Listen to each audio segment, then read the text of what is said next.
Epictetus, the great Stoic philosopher, observed that people often burden themselves by caring about too many things. His remedy, however, is not to stop caring altogether, rather encourages caring about the right things, and stop clinging to anything that doesn't matter. Our overall well-being is jeopardized when we cling to the fickle, unreliable outside world. In this video, we will explore the philosophy of Epictetus, discussing the things we tend to hold on to, and why it's better to let go of them to be happy and content. All of them are important, so stay tuned until the end of the video to find out why. Let's begin. The dichotomy of control is a fundamental concept and most emphasized by the Epictetus. This principle distinguishes between things that are within our control and things that are outside of our control. Epictetus' philosophical teachings are primarily found in two texts, Discourses and Enchiridion, where his insights were recorded by his student Arrian. These ancient writings offer valuable lessons on achieving contentment and inner peace, as well as building mental resilience against external challenges that might normally cause distress. In the initial chapter of Discourses, Epictetus underlines that external circumstances can only have a detrimental impact on us if we allow them to, which is if we cling to them. He provides an illustration of exile, expressing that being forced into exile doesn't hinder his ability to approach it with a smile and maintain a cheerful and serene demeanor. However, he underscores that if he had clung to the belief that exile is a significant tragedy or to his possessions and the people from whom he was separated, he would have experienced agony. Epictetus acknowledged that the prospect of being exiled is beyond our control, but choosing to be cheerful and serene is within our power. Consequently, he disregarded the former and directed his attention to the latter, by advocating the focus on what is controllable and relinquishing attachment to everything else. He asserted that external circumstances have no power to harm us. For this video, I've reorganized the content to enhance usability, taking inspiration from Epictetus' teachings beyond the initial chapter of the Enchiridion. As a result, I've condensed three distinct categories of elements that, according to Stoic principles, it is advisable to let go of and cease clinging to. Number 1. Cease clinging to possessions, people, and power. It's ingrained in human nature not only to form connections with those around us, but also to attach ourselves to material objects. Often, we confuse attachment, tinged with possessiveness, with genuine love. We derive immense joy from the presence of someone dear to us, yet experience profound agony when they depart from our lives. Even more tragically, we frequently suffer the loss of someone in our imagination before it materializes, all because of our attachment. Clinging to someone or something entails enduring continuous pain by resisting an eventual and inevitable separation from our attachments. In some instances, the fear of loss or abandonment becomes an obsession, shaping our lives around preventing separation. The same holds true for power. The ancient Greek philosopher Epictetus noted that power is insatiable, leading those who attain it to hunger for even more. Individuals corrupted by power have often caused misery because they are unwilling to relinquish it, seeking more, ultimately resulting in stress. Ironically, although power implies control, it is not within our control, as it can be given and taken away at any time. Resisting the impermanent nature of existence is deemed foolish. To live in harmony with nature, as Stoics advocate, we must adapt ourselves to the transitory nature of life. Epictetus offers a simple yet profound piece of advice on how to approach objects, people, and power. He suggests treating life as a dinner party, advocating moderation in acquiring what comes our way, letting go when it passes, and patiently waiting for what has not yet arrived. By doing so, we become worthy partners of the feasts of the gods. Epictetus toughens us against the pain of loss by altering our perceptions of the things we love. Instead of viewing them as possessions or entitlements, he proposes seeing everything as borrowed. He advises never to say, "I have lost it," but rather, "I have returned it." Whether it's the loss of a child, spouse, or estate, Epictetus urges us to recognize that everything is returned in its own time. This perspective aligns with the reality that we don't truly own anything except our reasoning faculty. The notion of borrowing fits reality better, acknowledging that there's always a moment of returning what isn't truly ours. Clinging to borrowed goods, Epictetus argues, is a recipe for pain. Therefore, having and enjoying things is not a problem, as long as we are capable of letting go of them when the time comes, according to Epictetus. Number 2, cease fixating on the opinions of others. The extent to which we concern ourselves with what others think about us is often remarkable. Many go to great lengths just to gain approval. The question arises, why? Particularly in the present era, not being liked generally does not pose a life-threatening situation, as we no longer live in a tribal age where acceptance by the tribe determined life or death. Nevertheless, there are advantages to being positively perceived by others. For instance, likability makes it easier to form friendships. Attractiveness facilitates finding a romantic partner, and being seen as intelligent and capable increases job prospects. However, Epictetus contends that these external factors are subordinate to our inner tranquility. He advises against being disheartened if we are not invited to social events, especially if we do not genuinely appreciate the host. Epictetus suggests that being invited to a party comes at a cost, praise, and attendance. If we are unwilling to invest time and energy in socializing with a particular person, it is reasonable not to expect an invitation. We can't have it both ways. While missing out on the joys of a party, we gain the reward of not praising someone we don't genuinely appreciate and not tolerating behavior that we find disagreeable. The relentless pursuit of being liked, according to Epictetus, is draining. Praising individuals we don't genuinely admire and attending social gatherings we have no interest in attending may not contribute to tranquility. He argues that we must be prepared to be laughed at, ridiculed, and despised if that is the price for equanimity, freedom, and tranquility. Embracing the idea that others might consider us foolish and responding to criticism with a recognition of our other faults helps maintain our peace of mind. Ultimately, other people's opinions are beyond our control, but the impact they have on us is within our control. Do we cling to people's opinions, allowing them to dictate our path? Or do we extract any benefit they offer before letting them fade into the past? It all boils down to skillfully managing the tool at our disposal, the ability to form opinions about opinions. As Epictetus aptly puts it, remember that not he who gives ill language or a blow insults, but the principle which represents these things as insulting. When, therefore, anyone provokes you, be assured that it is your own opinion which provokes you. Number 3, cease clinging to outcomes and ideas. The universe operates without mercy, and attempting to control it or alter its course is a futile endeavor. People often dwell on what should be happening now, what should have transpired in the past, and what should occur in the future. The more they resist, the more they invite pain into their lives.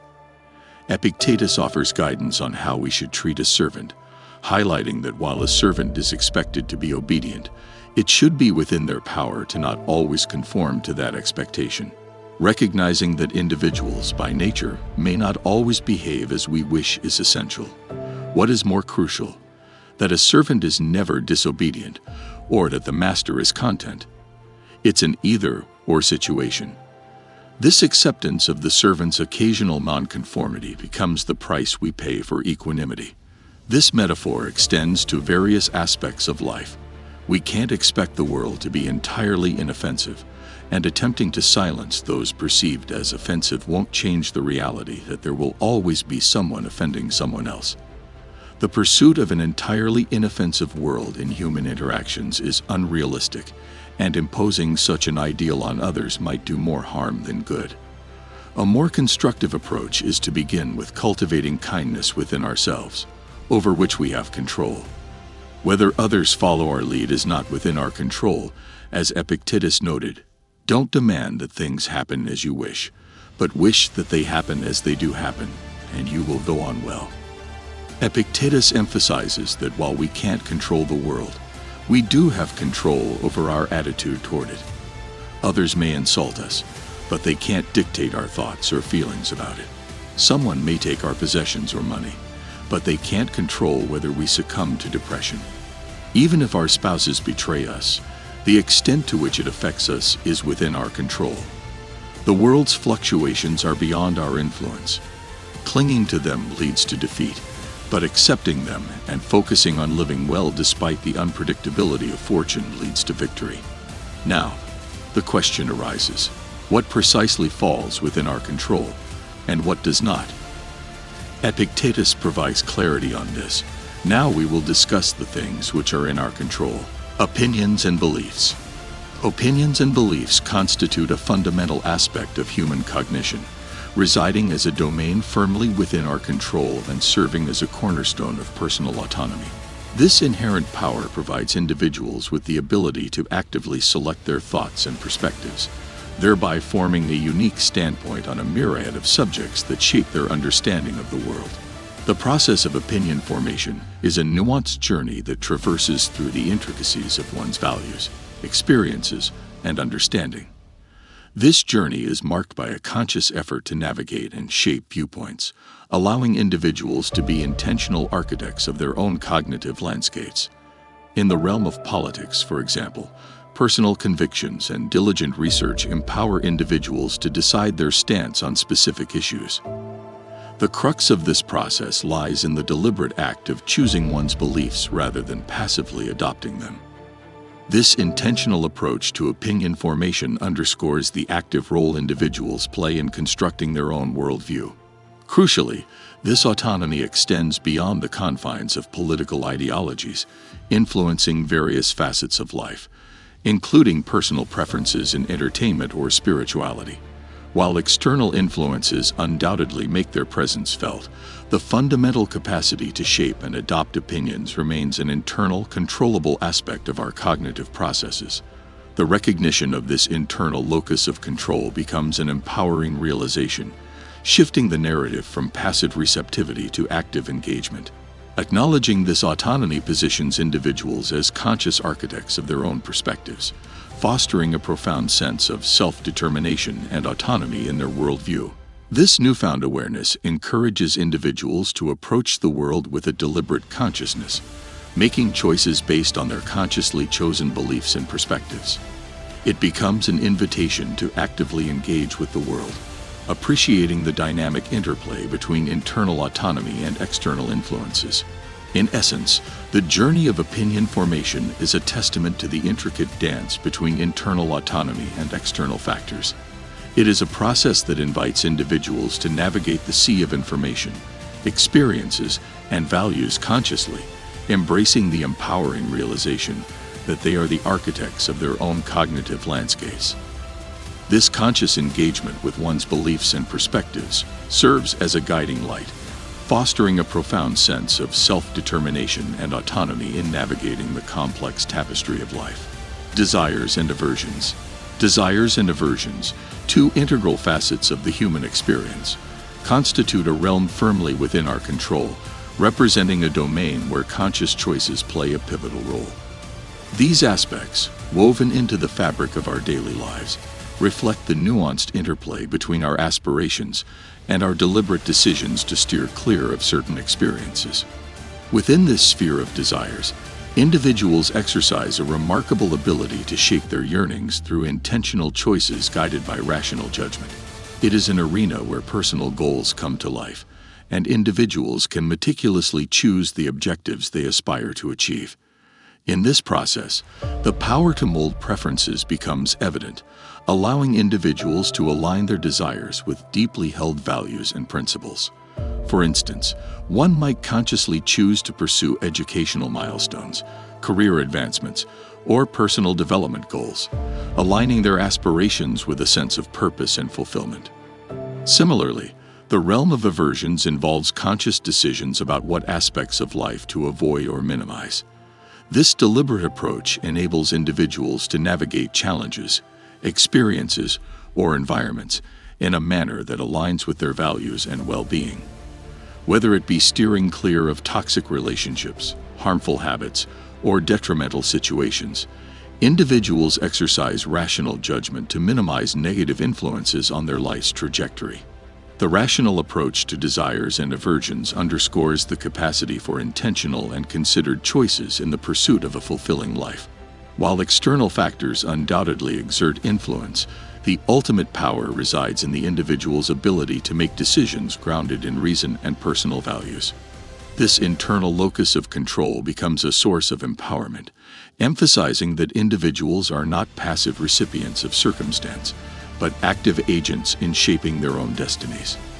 In navigating desires and aversions, individuals are guided by a sense of purpose and self-determination. The conscious alignment of aspirations with values fosters a profound connection between individual goals and a larger sense of meaning. This process extends beyond the immediate gratification of desires. It becomes a holistic journey of intentional living, where choices are made with a clear understanding of their impact on overall well-being. Recognizing this internal locus of control in the realm of desires and aversions is liberating. It empowers individuals to approach life with a heightened awareness, enabling them to navigate the complexities of aspirations and challenges with purpose and clarity. As they make deliberate decisions based on reason and personal values, individuals become the architects of their own fulfillment, crafting a life that resonates with authenticity and meaning. In this way, desires and aversions transform from mere reactions to intentional choices, shaping a path of purposeful living. Intentions and goals. The realm of decisions, intentions, and the goals we set for ourselves constitutes a pivotal domain firmly within our control, representing the agency we possess to shape the course of our lives. This sphere marks the starting point of a conscious and intentional journey, where individuals wield the power of decision-making to choose the trajectory of their actions. Intentions, emerging from these decisions, serve as deliberate directions that reflect the values and principles guiding our aspirations. Moreover, the goals we establish act as tangible manifestations of our deepest desires and ambitions. In both personal and professional pursuits, individuals navigate their paths by making decisions that align with their values, articulating intentions that resonate with their core beliefs, and setting achievable goals that mirror their aspirations. This deliberate and intentional approach to decision-making empowers individuals to craft lives in harmony with their values and goals. Despite external challenges that may arise, the autonomy to choose how to act and what to strive for remains steadfastly within our control. Recognizing this autonomy becomes a source of empowerment, providing individuals with the tools to actively navigate their journeys, fostering a profound sense of purpose and accomplishment. Epictetus, a prominent Stoic philosopher, doesn't advocate for apathy, but rather emphasizes the Stoic goal of living a virtuous life in alignment with nature, an aspect entirely within our control. However, he cautions against clinging to uncontrollable elements, such as the fleeting and unpredictable pleasures of the external world. The pursuit and attachment to such transient pleasures, according to Epictetus, can lead to inevitable pain when they are inevitably lost. In essence, this perspective underscores the Stoic wisdom of finding fulfillment through virtuous living and internal alignment, steering clear of unnecessary suffering caused by undue attachment to external, uncontrollable factors. It encourages individuals to embrace a life where conscious decision-making, intentional aspirations, and achievable goals become the guiding forces, fostering resilience and contentment irrespective of the external circumstances that may unfold. Epictetus doesn't advocate apathy. Instead, he underscores the Stoic goal of living a virtuous life aligned with nature, entirely within our control. However, he advises against clinging to uncontrollable aspects, such as the transient and unreliable pleasures of the external world. Pursuing and attaching ourselves to such pleasures can lead to pain when they are lost. If you found this video valuable, subscribe for more wisdom insights, hit the notification bell, and show your support with a like and comment. Thank you for watching.